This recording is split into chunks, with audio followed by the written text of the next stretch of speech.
پەرلەمانی کوردستان خوێندنەوەی یەکەمی بۆ پرۆژەی یاسای چاکسازی لە خانەنشینی و موچە و دەرماڵە کرد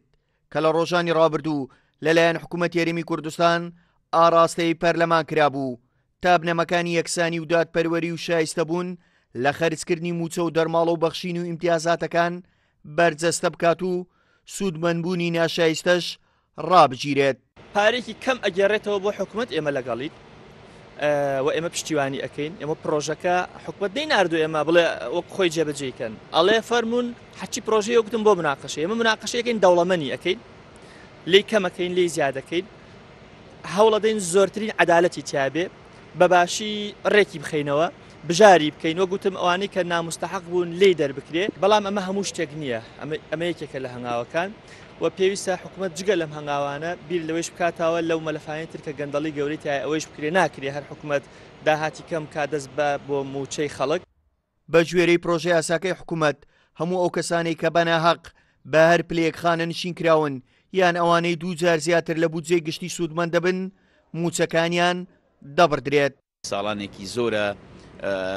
خەڵکێکی ناشایستە بە پلەی باڵا خانەشین کراون دەخوازی خەڵکی کوردستانە کە ئەم شێوازە هەرمەکیە نەمێنێتن و هەریەکەی بەپێی خزمەت و خەبات و ماندبوون و تەمەنی خۆی خانە نشین بکرێت لە کوردستاندا ئەمە هیوا و ئاواتی ئێمە بوو. پرۆژەی یاسای چاکسازی لە خانە نشینی موچە و دەرماڵە و بەخشین و ئیمتیازاتەکان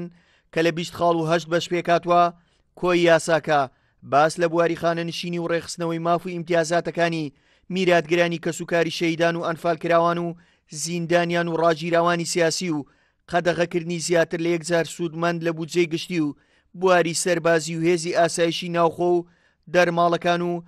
هەژمارکردنی خزمەت لەخۆ دەگرێت. حکوومەت پرۆژەی یاسای چاکسازی لە خانە نشین و موچە و دەرماڵە ناردۆتە پەرلەمانی کوردستان بۆی پەرلەمان پەسەندی بکات ئەو کات حکوومەت موچەی هەموو ئەو کەسانە ببڕێت کە چەندین ساڵە لە هەرێمی کوردستان بە ناشایستەیی موچە وەردەگرن بەڵام پێ ناچێت پەسەندکردنی و پرۆژەی یاسایش هێندە ئاسان بێت. هاوکار عەبدوڕەحمان، کورسات نیوز، هەولێر.